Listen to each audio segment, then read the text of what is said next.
Hello everyone. आज का हमारा टॉपिक है एराइलेशन एट डाइजोनियम सॉल्ट, यानी डाइजोनियम सॉल्ट के ऊपर किस तरह से बेंजीन न्यूक्लियस का एडिशन हो जाता है और ये एजो ग्रुप सब्स्टिट्यूट होता है और एराइल ग्रुप वहाँ पर ऐड हो जाता है उसको डिस्प्लेस करके। तो इसको कहते हैं कि एराइलेशन एट डाइजोनियम सॉल्ट।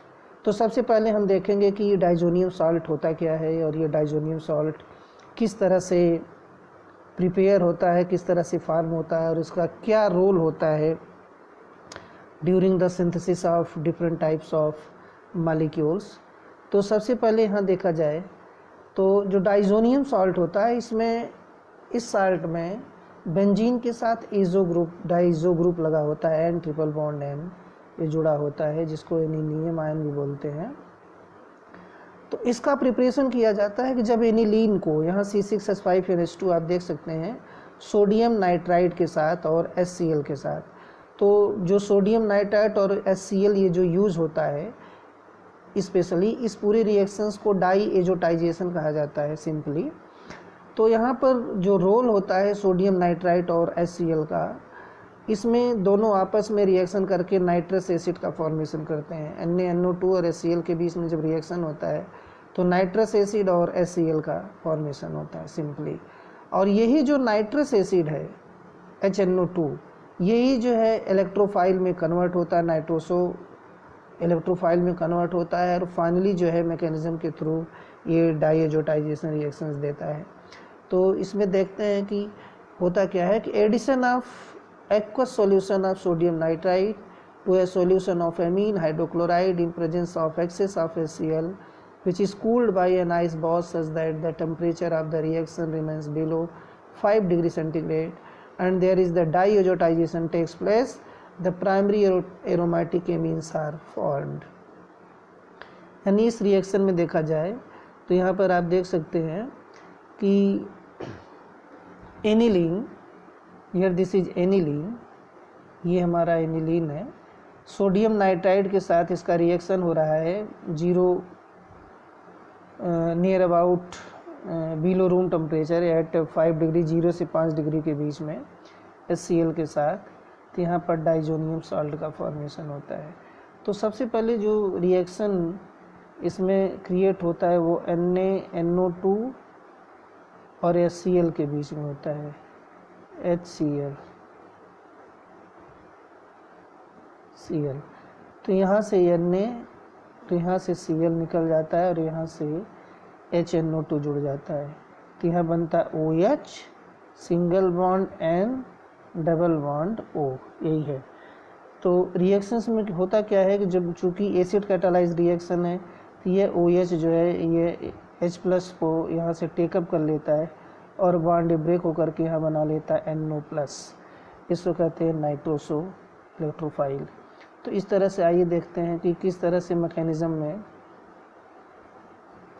तो यहाँ आप देख सकते हैं कि सबसे पहले हमारा नाइट्रस एसिड है, this is nitrous acid which undergo acid catalysed protonation and is converted into H2O, hydronium ion में कन्वर्ट हो जाता है यहाँ पर और यहाँ से बॉन्ड ब्रेक हो जाता है और इस तरह से यहाँ बन जाता है नाइट्रोसो इंटरमीडिएट, सॉरी ये एक तरह से इलेक्ट्रोफाइल्स, नाइट्रोसो इलेक्ट्रोफाइल। और यही इलेक्ट्रोफाइल जो है हमारा ये अटैक करता है कहाँ पर, एमीन ग्रुप पर, बेंजीन न्यूक्लियस पर नहीं करता, एमीन ग्रुप पर। अर्थात इस रिएक्शन की खास बात ये होती है कि यहाँ जो हम टेम्परेचर यूज़ करते हैं इसका वही यूज़ होता है कि जो टेम्परेचर मेंटेन करते हैं। अगर टेम्परेचर को मेंटेन न किया जाए तो NO+ जो है जनरली बेंजीन न्यूक्लियस पर वो अटैक करने लगता है। तो सिंपली यहाँ टेम्परेचर बिलो इसीलिए रखा जाता है कि इसका सिंथेसाइजेशन इजीली हो। तो NH2 ग्रुप इसीलिए कहा गया कि जब बेंजीन रिंग को सब्स्टिट्यूट करना होता है तो NH2 को प्रोटेक्ट करना पड़ता है। बहुत सारे ऐसे रिएक्शंस आप देखेंगे एनिलीन्स के कि जिसमें जब सब्स्टिट्यूशन कराना होता है बेंजीन न्यूक्लियस पर तो NH2 ग्रुप को प्रोटेक्ट करना होता है। तो प्रोटेक्शन एसाइल ग्रुप से होता है, कई ऐसे ग्रुप्स हैं जिससे NH2 ग्रुप को ब्लॉक करना होता है। After that substitution further takes place in the benzene nucleus and so on. तो यहाँ पर आप देखें कि नाइट्रोसो इलेक्ट्रोफाइल NH2 पर अटैक करता है, क्योंकि नाइट्रोजन के पास लोन पेयर होता है, ये अपना नाइट्रोसो को प्रोवाइड कर देता है और यहाँ बना लेता है NH2 प्लस NO। और जैसे ही NH2 प्लस NO फॉर्मेशन होता है पुनः डीप्रोटोनेशन हो जाता है। आप यहाँ देख सकते हैं डीप्रोटोनेशन के थ्रू यहाँ NH NO का फॉर्मेशन होता है। इन द मीन वाइल फिर प्रोटोनेशन होता है किसका, NO का, ऑक्सीजन का, और फिर OH ग्रुप यहाँ जुड़ जाता है। तो चूँकि NO इस तरह से जुड़ा, N डबल बॉन्ड हो, इसका लोन पेयर जब प्रोटोनेट करेगा तो OH जुड़ जाएगा, ये पॉजिटिव होता है। तो यहाँ से बॉन्ड यहाँ चला है तो ये नाइट्रोजन जो है यहाँ पर पॉजिटिव हो जाता है इस तरह से। तो होता क्या है कि यहाँ इस नाइट्रोजन का जो हाइड्रोजन है ये बॉन्ड अपना इसको दे देता है और यहाँ से H+ और ये बॉन्ड यहाँ चला जाता है, फर्दर मूवमेंट हो जाता है। आप देख सकते हैं कि यहाँ से देखिए डीप्रोटोनेशन हो गया, यानी हाइड्रोजन का ये बॉन्ड यहाँ आया और ये फर्दर डबल बॉन्ड ऑक्सीजन की डिफिशियंसी को फुलफिल कर देता है। और फिर इस तरह पर यहाँ बन जाता है N double bond N OH, और फिर पुनः OH का प्रोटोनेशन होता है, OH2 बनता है। अब यहाँ पर नाइट्रोजन का लोन पेयर इन्वॉल्व होगा, नाइट्रोजन का लोन पेयर यहाँ ट्रिपल बॉन्ड बनाया और OH2 यहाँ से निकल करके एनिलीनियम आयन का फॉर्मेशन करता है। This is the main group anilinium ion. और यही एनिलीनियम आयन एनिलीनियम सॉल्ट बनाता है Cl के साथ, जो NaCl हमारा निकला हुआ था, और इस तरह से बन जाता है डाइजोनियम सॉल्ट। तो overall mechanism, if electron withdrawing groups are attached to aromatic nucleus, then the aromatic amines are difficult to diazotize because the nucleophilicity of amino nitrogen is reduced by the partial withdrawal of the unshared electron pair into the nucleus, like this। कि अगर मान लीजिए जैसे aniline हमने लिया है और aniline के साथ अगर कोई इलेक्ट्रॉन विथड्राइंग ग्रुप लगा दिया जाता है, then aromatic amines are difficult to diazotize. तो ऐसे केसेस में जो डाइएजोटाइजेशन प्रोसेस है, यानी NO का NH2 के साथ जो एक तरह से एडिशन प्रोसेस है, वो बहुत ही डिफ़िकल्ट हो जाता है, जैसा कि आप इस रिएक्शन में देख सकते हैं कि यहाँ पर एनिलीन में NO2 ग्रुप जोड़ दिया गया है। तो NO2 क्या करता है कि ये एक तरह से मेटा डायरेक्टर है। ये करेगा क्या, ये यहाँ से आप देख सकते हैं रेजोनेंस स्टेबलाइजेशन, नाइट्रोजन का ये लोन पेयर यहाँ आता है, इसे ये बॉन्ड यहाँ फर्दर चला जाता है इससे, तो यहाँ नाइट्रोजन डबल बॉन्ड प्लस हो जाता है, जैसे यहाँ देखिए रेजोनेंस स्टेबलाइजेशन दिखाया गया है इसका। तो अब आप देख सकते हैं कि यहाँ ये इमीनियम आयन फॉर्मेशन हो गया। तो इसके पास तो लोन पेयर है ही नहीं कि जो ये नाइट्रोसो को डोनेट कर सके। अब आप देखिए कहाँ डोनेट करेंगे, ये भी पॉजिटिव है, ये भी पॉजिटिव है, तो दोनों के बीच में क्या होगा, रिपल्सन ज़्यादा होगा। तो इसलिए ऐसे केसेस में जो है डाइजोनियम सॉल्ट का फॉर्मेशन नहीं हो पाता। एक तरह से कहें तो डाइएजोटाइजेशन बड़ा ही डिफ़िकल्ट हो जाता है। तो nucleophiles react with the reaction of diazonium salt. Now we comes the next topic, what type of reactions are carried out by the diazonium salt. So first of all, this is the nucleophiles at nitrogen. When it behave as a nucleophile at nitrogen center, then this give the under tautomerization a tautomerized product का formation करता है, जिसे Dizo compound कहते हैं। Nucleophiles react with diazonium ion to give covalent diazo compound. Phenol via phenoxide ion couples with diazonium salt at pH 9 to 10 afford para-azophenol in good yield. Here now you see that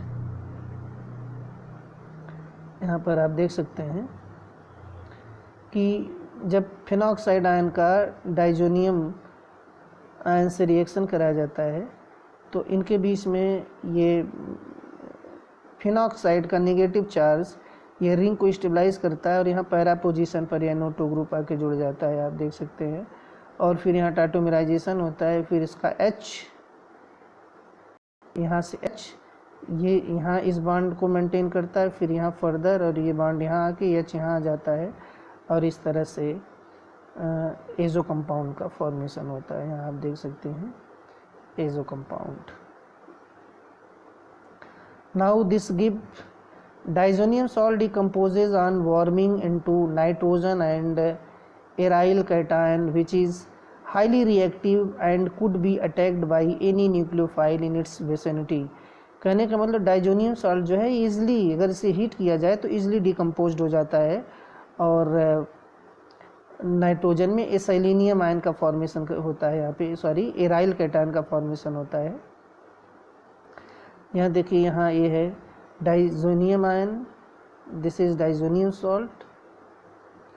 heat करने पर nitrogen यहाँ से निकल गया, एरिलियम cation formation हुआ और एलेनियम cation जैसे ही यहाँ इसकी हाइड्रोलिसिस कराई गई OH2 के प्लस, तो यहाँ पर देखिए फिनॉल का फॉर्मेशन हो जाता है। तो ये भी बहुत ही सक्सेसफुल रिएक्शन है। अगला रिएक्शन है इसका 1 इलेक्ट्रॉन रिडक्शन। इसकी एक जो सबसे खास प्रॉपर्टी होती है डाइजोनियम की, ये 1 इलेक्ट्रॉन रिएक्शंस भी देता है। तो 1 इलेक्ट्रॉन रिएक्शन जैसे diazonium ion could be reduced by single electron transfer to give an aryl radical and nitrogen. Copper first is frequently used for this purpose, and the aryl radical is highly reactive, capable of abstracting a ligand from the transition metal ion or a hydrogen atom from covalent bond। तो इस reaction में आइए, जैसा कि देखिए यहाँ पे diazonium salt का कॉपर क्लोराइड के साथ रिएक्शन कराया गया है। तो यहाँ से सिंपली फ्री रेडिकल का फॉर्मेशन होता है, N2 यहाँ से रिलीज हो जाता है, कॉपर जो है कॉपर क्लोराइड बना लेता है। यानी सबसे पहले ये कॉपर क्लोराइड यहाँ से Cl से, यानी कॉपर यहाँ फर्स्ट फॉर्म में है यानी क्यूप्रस फॉर्म में है, तो ये क्यूप्रिक में कन्वर्ट हो जाता है Cu2 प्लस में, और ये क्लोरीन यहाँ जुड़ जाता है और यहाँ बन जाता है Nu2 प्लस। हीट करते हैं तो यहाँ से N2 निकल जाता है और यहाँ बना लेता है free radical, aryl free radical. और फिर एराइल फ्री रेडिकल में होता क्या है कि पुनः जो है ये जो हमारा क्यूप्रिक क्लोराइड है, यहाँ से 1 इलेक्ट्रॉन ट्रांसफ़र होता है, 1 इलेक्ट्रॉन ट्रांसफ़र। तो 1 इलेक्ट्रॉन ट्रांसफ़र होता है तो 1 इलेक्ट्रॉन कॉपर का रिमाइंस बच जाता है इसके पास, और 1 इलेक्ट्रॉन क्लोरीन का 1 इलेक्ट्रॉन इस 1 इलेक्ट्रॉन से शेयरिंग करके यहाँ पे एक सिग्मा बॉन्ड का फॉर्मेशन कर लेता है। तो इस तरह से यहाँ पर 1 इलेक्ट्रॉन रिएक्शन प्रोसीड होता है through diazonium salt. Next one is the such type of reaction in which nitrogen is eliminated. ऐसा रिएक्शन जिसमें नाइट्रोजन एलिमिनेट कर दिया जाए। तो इसका नाइट्रोजन का डाइजोनियम सॉल्ट से नाइट्रोजन का रिप्लेसमेंट सिंपली हाइड्रॉक्सिल ग्रुप के द्वारा ज़्यादा होता है, because the hydroxyl group is somewhat for this case behave as strong nucleophile, and under SN1 mechanism this N2 group is totally displaced from here and the hydroxyl group are introduced in the ring and there is formation of phenol. So the diazonium salt on warming in water gives phenol via SN1 mechanism. The reaction is generally performed the acidic solution to preserve phenol in unionized form. Next one is the Schiemann reaction है, जैसे शीमैन reaction कहा जाता है, और इस reaction में replacement जो है एजो ग्रुप का वो हाइड्रोजन के थ्रू होता है। तो treatment of an aqueous solution of diazonium salt with fluoroboric acid under cold condition gives diazonium fluoroborate as precipitate which could be डाइड and gentle heated to afford the fluorobenzene by decomposition. The reaction involves SN1 mechanism. All the reaction process are through SN1. So here we see that the diazonium salt is treated with one type of fluoroboric acid. Here you see that this is the fluoroboric acid. In cold solution there is formation of borate salts. Under heating we dry precipitate the tetraborate is eliminated and one fluorine atom is migrated to the beryllium ion and there is formation of fluorobenzene. Now there are different type of examples are given here in which the some are heterotypic example in which NH2 group is simply eliminated from here. You see that if we see in this case, here you see that NH2 is eliminated by fluorine, NH2 eliminated by fluorine, and also here see that NH2 eliminated by fluorine. All these reactions are replacement of nitrogen via halogen. तो इसमें सबसे पहले ये direct नहीं होगा. Direct इसलिए नहीं होगा, NH2 ग्रुप सबसे पहले एजोटाइज्ड होता है और ये कन्वर्ट होता है एजोनियम सॉल्ट में. तो ये डेरिवेटिव है डाइजोनियम सॉल्ट का. और इसमें जो है पुनः जब N ट्रिपल बॉन्ड NCl ये यानी N2+ जुड़ जाता है तब ये फ्लोरीन जो है उसको यहाँ से रिप्लेस करता है, जैसे ऊपर अभी आपने एग्जांपल्स देखा.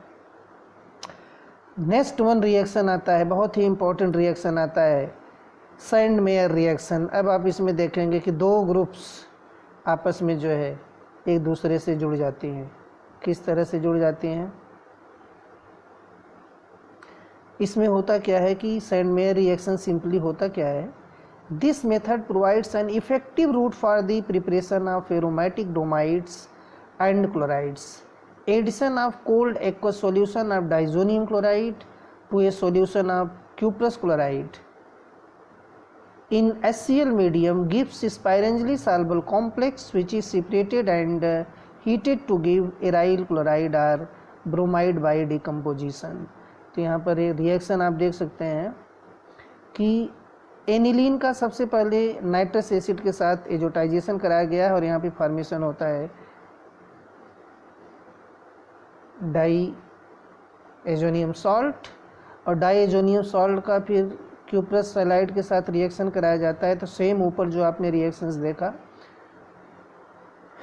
फिर वार्म हीटिंग के थ्रू यहाँ पे नाइट्रोजन जो है एलिमिनेट हो जाता है और पुनः यहाँ जो है एक्स ग्रुप जो है बेंजीन से जुड़ जाता है. ये वन इलेक्ट्रॉन मैकेनिज्म के थ्रू ये सारे प्रोसेस होते हैं.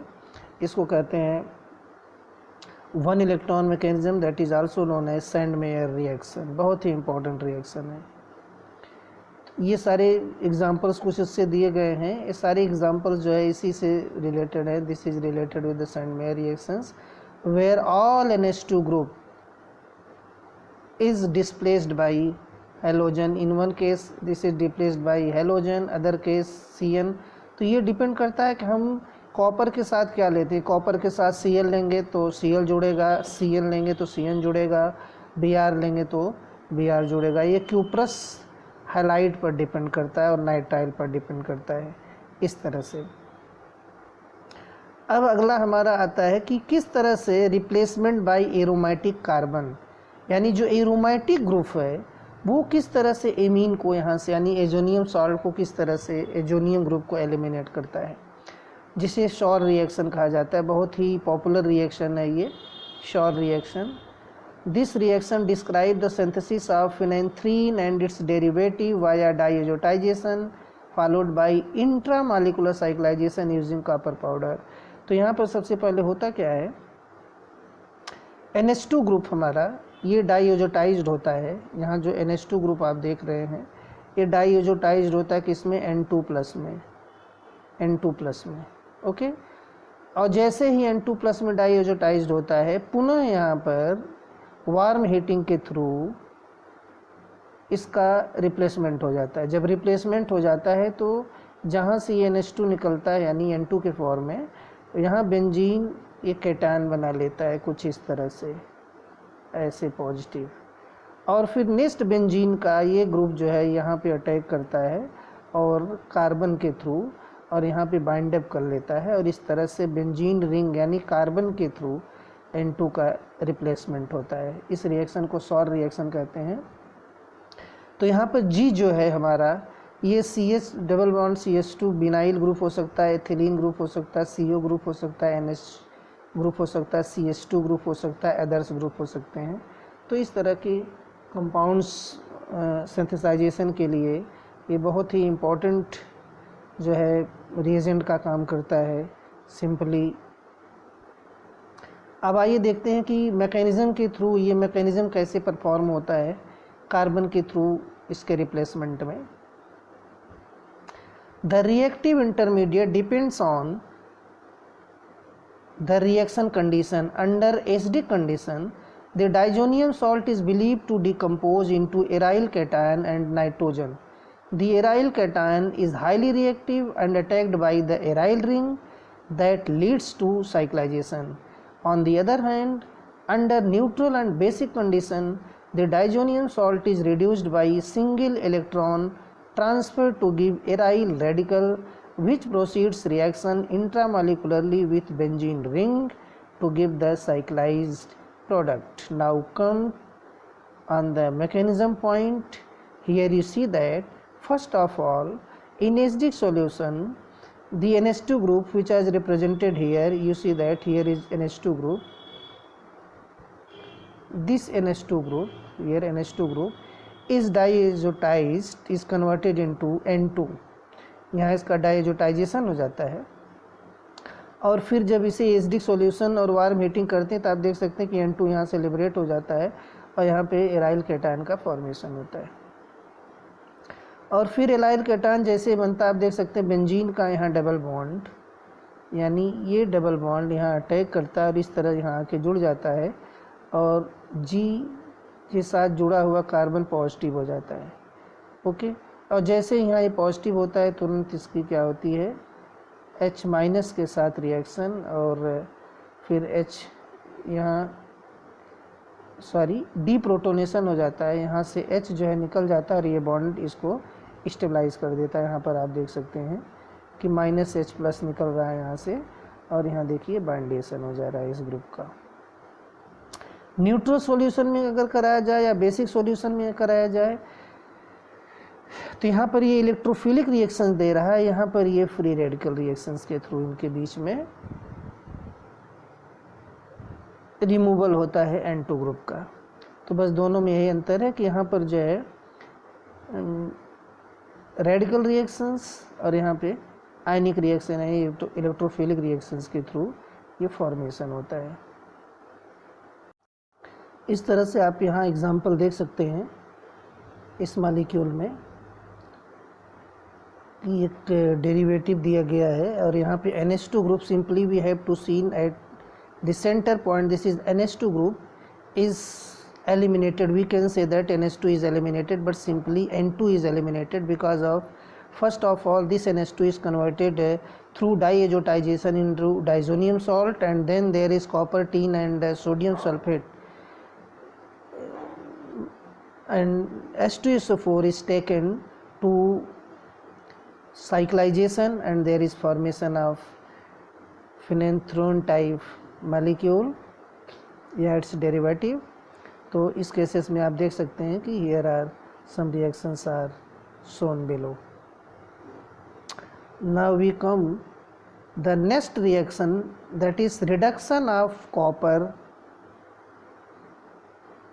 ammonium ion, copper first ammonium ion.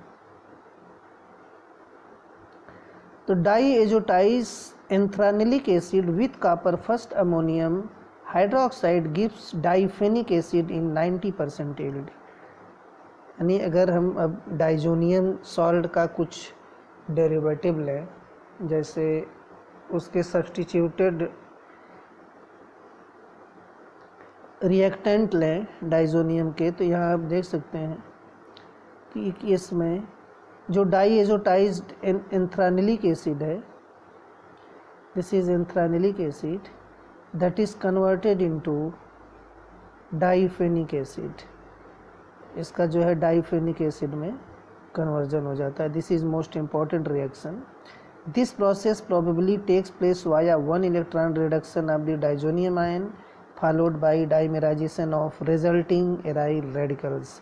तो जैसा कि ऊपर वाले रिएक्शंस में जो मैकेनिज्म हमने दिखाया 1 electron mechanism and radical mechanism, तो सेम उसी तरह से यहाँ जो है फॉर्मेशन होता है। तो चूँकि यहाँ पे 2 मॉलिक्यूल्स है, इसका 2 मॉलिक्यूल्स है डाइसोटाइज्ड एंथ्रानिलिक एसिड का, तो इसमें जब दोनों मालिक्यूल्स को कॉपर और अमोनियम हाइड्रोक्साइड के साथ ट्रीट करते हैं तो दोनों का N2 ग्रुप यहाँ से रिलीज़ होता है। दोनों के बीच में आप देख सकते हैं कि दोनों रिंग एक दूसरे से बाइंड अप हो जाती है, यानी एक तरह से कहा जाए तो यहाँ एराइलेशन हो जाता है। एराइल ग्रुप जो है वो जुड़ जाता है डाइजोनियम सॉल्ट से। Now the reaction in which nitrogen is retained, और ऐसे बहुत सारे रिएक्शंस हैं जिसमें नाइट्रोजन जो है रिटेन्ड हो जाता है, वो पुनः जो है स्थापित हो जाता है उसी पोजीशन पे जहाँ से उसका एलिमिनेशन होना रहता है। तो इस रिएक्शन में एक्चुअली होता क्या, the reaction of the terminal nitrogen of diazonium salt, simply इसमें कौन सा नाइट्रोजन भाग लेता है, जो टर्मिनल होता है, can be accomplished with sodium sulphide or tin chloride or, जिसे हम स्टेनलेस क्लोराइड कहते हैं, or electrolysis to provide aryl hydrogen. In case of sodium sulfite based reduction, the diazonium ion with sulfite anion may give a covalent azosulfite that having a double bond conjugate to an electron accepting group may add to second nucleophilic sulfite on which ion which on hydrolysis provides the hydrogen। यानी आइए इसके mechanism को explain करते हैं कि इसमें simply होता क्या है। सबसे पहले यहाँ होता है जो डाइएचोटाइज्ड पार्ट है हमारा, उसे सल्फाइड से अटैक कराया जाता है। तो आप देख सकते हैं कि जो सल्फाइड आयन है उसका ऑक्सीजन एटम नाइट्रोजन पर अटैक करता है, क्योंकि ये नाइट्रोजन जब नाइट्रोजन पर अटैक करता है, यहाँ पर इसको ऐसे दिखा सकते हैं, sulfite ion attack on nitrogen atom and this bond goes on this nitrogen to complete their deficiency। तो इसकी डिफिशियंसी यहाँ पे कंप्लीट हो जाती है। पुनः क्या होता है, नेक्स्ट वन पुनः दूसरा सल्फाइड आयन जो है यहाँ पर आप देख सकते हैं पुनः इस नाइट्रोजन पर अटैक करता है, और ये डबल बॉन्ड कहाँ चला आता है, इस नाइट्रोजन के पास, और इस तरह से यहाँ फॉर्मेशन हो जाता है। यहाँ देख सकते हैं sulphide ion, two sulphide ions are added with both the nitrogen atom, and then what happened here, once again this is in resembling to one negative charge from the oxygen is shifted। यहाँ से ये जो nitrogen का negative charge है ये nitrogen के ऊपर shift कर जाता है। कैसे शिफ्ट कर जाता है कि ये रेजोनेंस यहाँ समवाट इक्विवेलेंट टू रेजोनेंस, यहाँ पर आप देख सकते हैं रेजोनेंस स्टेबलाइजेशन, यहाँ पर ये एक दूसरे का रेजोनेटिंग फॉर्म कहा जा सकता है। तो रेजोनेटिंग फॉर्म के थ्रू ये आयन जो है एक्सचेंज हो जाता है। और फिर यहाँ फर्दर आप देख सकते हैं जब एसिड कैटालाइज रिएक्शन कराते हैं तो यहाँ क्या बन जाता है, SO3H SO3H, ओके, 2 हाइड्रोजन। एक हाइड्रोजन जो है N से जुड़ जाता है और एक हाइड्रोजन जो है यहाँ जुड़ जाता है। तो फाइनली क्या होता है, NH और यहाँ से ये आपका वहाँ NH2 बन जाता है और यहाँ से 2SO3 लिबरेट हो जाता है, 2SO3, और इस तरह से यहाँ हाइड्रोजीन, फिनाइल हाइड्रोजीन का फॉर्मेशन होता है, फिनाइल हाइड्रोजीन। यहाँ पर इस केस में आपने देखा कि nitrogen is not eliminated as N2 but it is retained in hydrogen form. यह हाइड्रोजीन के फॉर्म में रिटेन कर लिया जाता है। जो एजोनियम आयन के फॉर्म में जो रहता है वो हाइड्रोजीन में कन्वर्ट हो जाता है, हाइड्रोजीन में, बाय द ट्रीटमेंट विथ सल्फाक्साइड। तो next reaction is the coupling reaction, यही है डाइएजोटाइजेशन कपलिंग रिएक्शन। इसमें एराइल ग्रुप जो है ये डाइजोनियम ग्रुप से जो है जुड़ जाता है। तो कैसे जुड़ता है, और यहाँ पे एक डाईएजो अमीनो बेंजीन का फॉर्मेशन होता है, diazo amino benzene. Diazonium ions are weak electrophile. एक तरह से देखा जाए तो जो डाइजोनियम आयन है बहुत ही वीक इलेक्ट्रोफाइल है। However they undergo coupling with activated aromatic nuclei such as arylamine, phenol and aromatic heterocyclic compounds.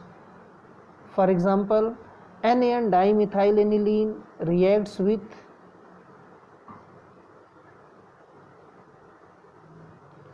diazonium ion almost at the para position.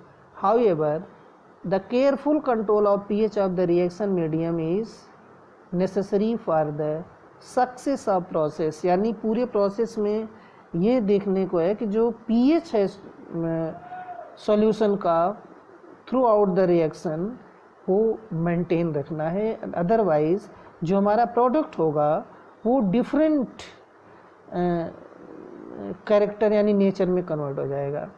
So here we see that NN dimethyl aniline, तो यहाँ NN dimethyl aniline का diazonium ion से reaction कराया जाता है. इस case में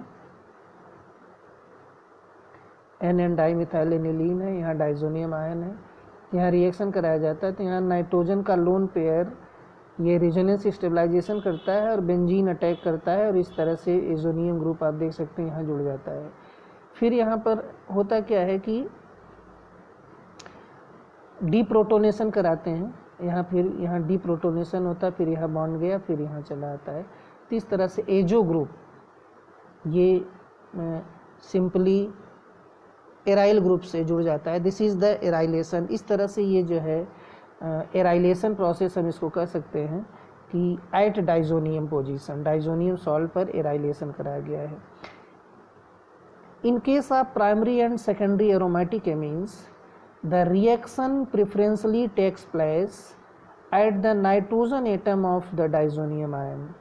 कहाँ पर होता है? नाइट्रोजन एटम पर होता है डाइजोनियम आयन के.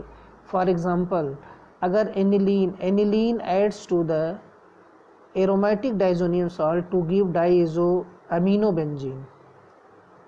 जैसे यहाँ पर देखिए डाइजोनियम सॉल्ट दिया गया है NH2 का, इसमें एनिलीन लिया जा रहा है, उसमें NN डाइमिथाइल बेंजीन लिया गया था और नाइट्रोजन अपना लोन पेयर एजोनियम आयन को डोनेट करता है. इसमें बेंजीन रिंग का कोई रोल नहीं है और जैसे ही नाइट्रोजन को यहाँ डोनेट करता है, आप देख सकते हैं नाइट्रोजन को यहाँ जैसे ही डोनेट किया, इस केस में आपने देखा कि नाइट्रोजन बेंजीन को डोनेट करता है और यहाँ से जो है रेजोनेंस क्रिएट होता है और फाइनली बेंजीन इलेक्ट्रॉन डोनेट करता है एजोनियम आयन को. यहाँ पर क्या है कि नाइट्रोजन स्वयं इलेक्ट्रॉन डोनेट करता है यहाँ पर एजोनियम आयन को और इस तरह से बाइंड अप कर लेता है. तो यहाँ होता क्या है कि नाइट्रोजन के पास जब ये नाइट्रोजन जुड़ता है एजोनियम आयन से तो कुछ इस तरह से बना लेता है आपका.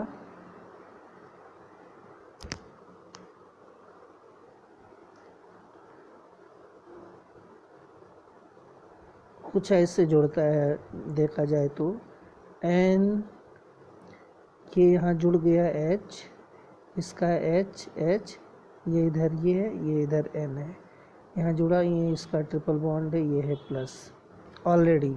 ओके. लेकिन जब ये जुड़ा यहाँ से तो इसका एक प्लस यहाँ हट जाता है क्योंकि यहाँ से एक बॉन्ड ये माइनस हो जाता है. ओके. तो फिर होता क्या है कि ये नाइट्रोजन हो गया प्लस और फाइनली यहाँ से देखिए यहाँ से नाइट्रोजन स्टेबलाइज हो जाता है इस बॉन्ड के थ्रू और हाइड्रोजन एलिमिनेट हो जाता है in the form of proton, यानी एक तरह से डीप्रोटोनेशन हो जाता है. तो इस नाइट्रोजन के पास ऑलरेडी एक हाइड्रोजन बच जाता है और यहाँ N डबल बॉन्ड N ये जो है एमीन से जुड़ जाता है और यहाँ फॉर्मेशन होता है डाइएजो अमीनो बेंजीन का.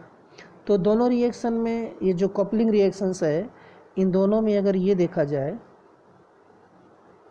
दोनों ही बहुत इम्पॉर्टेंट रिएक्शन है और इस केस में डाइजोनियम आयन जो है NN डाइमिथाइल एनिलीन से जब रिएक्शन करता है तो बेंजीन की पैरा पोजीशन पर अटैचमेंट होता है. लेकिन इस केस में क्या होता है सेकेंड वन में कि एनिलीन का जो अमीन ग्रुप है ये अपना इलेक्ट्रॉन डोनेट करता है डाइजोनियम आयन को और फिर डाइजोनियम पार्ट पूरा का पूरा जो है वो नाइट्रोजन से जुड़ जाता है बेंजीन रिंग के जुड़ने के बजाय। तो यहाँ पर नेक्स्ट वन हम देखते हैं कि what is the synthetic value of diazo coupling, यानी इसका जो इम्पोर्टेंस है, इसका सिंथेटिक यूज़ क्या है। तो एक तरह से देखा जाए जो डाईओजो कपलिंग है विशेष तरह से, या हम कहें कि एराइलेशन एट डाइजोनियम सॉल्ट है, ये स्पेशली प्रिपेयर करता है वेराइटी ऑफ डाइस। ये डाइस के प्रिपरेशन में बहुत ही ज़्यादा इम्पॉर्टेंट होता है कि जहाँ पर एराइल ग्रुप को डाइजोनियम ग्रुप के साथ जोड़ना होता है। तो इस तरह का रिएक्शंस ये ज़्यादा देता है सिंथेसाइजेशन में। तो यहाँ जो इसका यूज़ है वो है डाई स्टफ फॉर्मेशन। तो जैसे एजो डाई का, ज़्यादातर इसमें एजो डाई का फॉर्मेशन होता है। Aromatic azo dye compounds are coloured. What type of dyes, that is the aromatic azo compounds, is several those compounds synthesized by the diazo coupling are employed as dyestuffs. These compounds can be classified into three groups. First group of azo compounds are neutral, which are used as azoic combination, that is in grain dyes. An example is Pyra Red, which is prepared by coupling of 2-nephthol with para-nitrobenzene diazonium salt.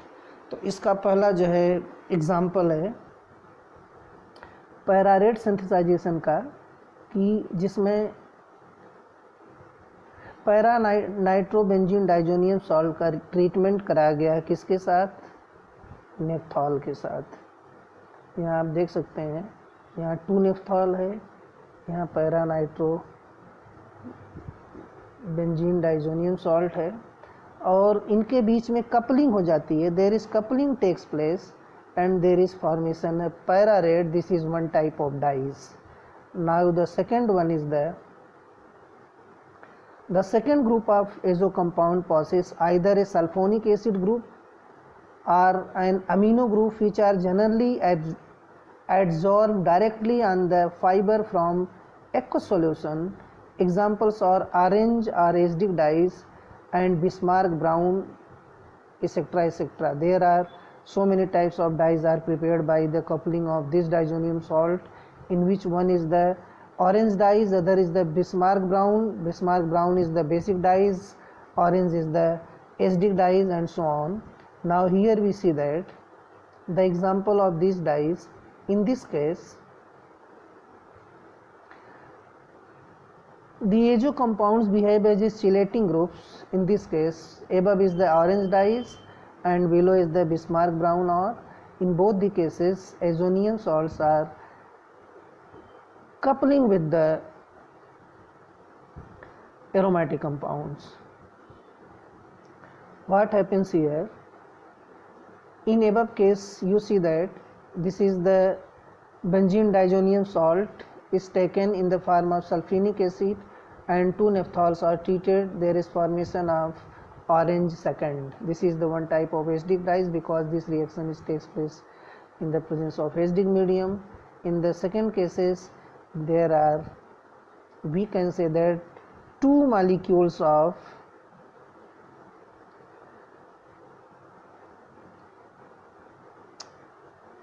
aromatic amines. We can say that this is the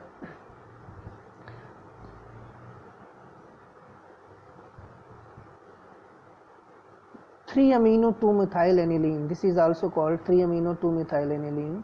Is treated with the diazonium salt to form Bismarck brown. This is an example of coupling reaction. Now another part, azo compound that contains chelating group to bind with a metal ion such as aluminium third are used in modern dye. An example is alizarin yellow, or which contains phenolic and carboxylic chelating groups. Here you see that orthohydroxybenzoic acid that is treated with the nitrobenzene diazonium salt, and there is coupling between azo group and there is formation of alizarin alo. Here you see that there is the alizarin alo formation takes place. This is alizarin alo. इनके बीच में reactions हो जाता है. तो यहाँ आपने देखा कि 3 तरह से जो है एजो कंपाउंड का फॉर्मेशन होता है, एसिडिक मीडियम, बेसिक मीडियम और neutral medium.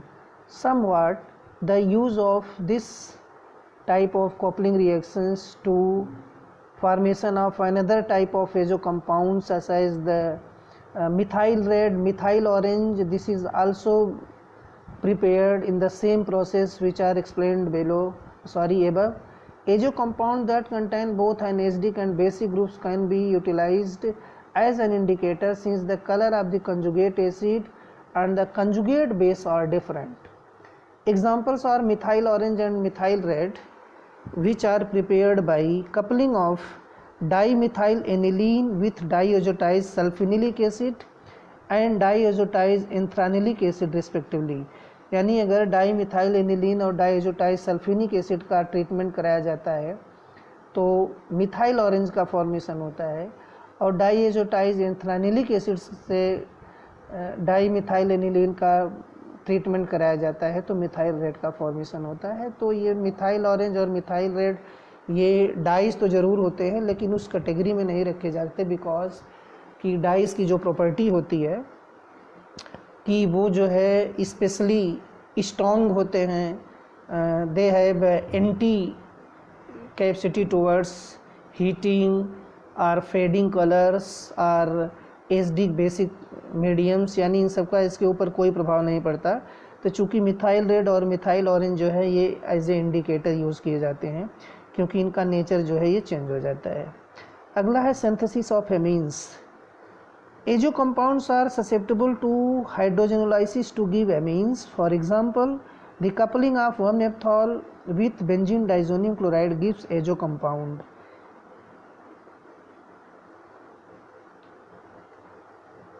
In the same manner कि azo compound से जो है किस तरह सिंथेसिस का एमीन का सिंथेसाइजेशन कराया जाता है, तो इसमें 1-नेफ्थॉल लिया गया है with benzene diazonium chloride gives azo compound.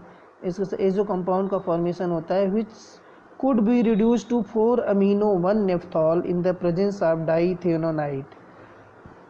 यहाँ सोडियम डाईथायोनाइट के प्रेजेंस में ये जो कंपाउंड जो है ये हमारा एजो कंपाउंड है, ये एमीन में कन्वर्ट करता है. Next one is the synthesis of क्विनोन्स.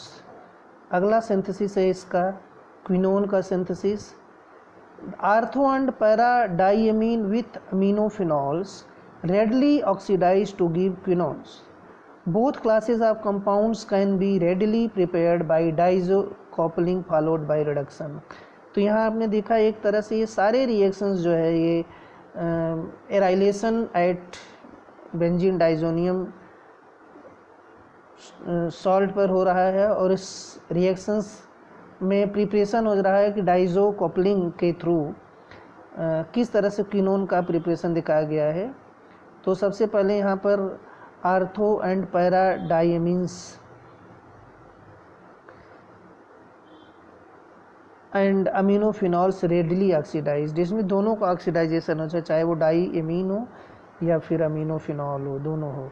तो इनका जो है यहाँ पे आप देख सकते हैं कि 2-नेफ्थॉल in this case here is the 2-नेफ्थॉल, दिस इज द 2-नेफ्थॉल, this is treated with diazonium salt and there is formation of azo compound which is dithionite के प्रेजेंस में, डाईथाइनाइट के प्रेजेंस में ये है सोडियम डाईथाइनाइट. यहाँ एमीन का फॉर्मेशन होता है यानी अमीनोफिनॉल का फॉर्मेशन होता है. फिर यहाँ आप देख सकते हैं FeCl3 और O2 के प्रेजेंस में NH2OH ग्रुप, ये दोनों जो है NH2 जो है ऑक्सीडाइज्ड हो जाता है और यहाँ पे कीनोन का फॉर्मेशन होता है, there is formation of quinone. तो इस तरह से डाइजोनियम सॉल्ट बहुत ही इम्पॉर्टेंट है for the preparation and dearylation of benzene nucleus and so many types of different, or we can say that variety of molecules can be synthesized by using of diazonium salt.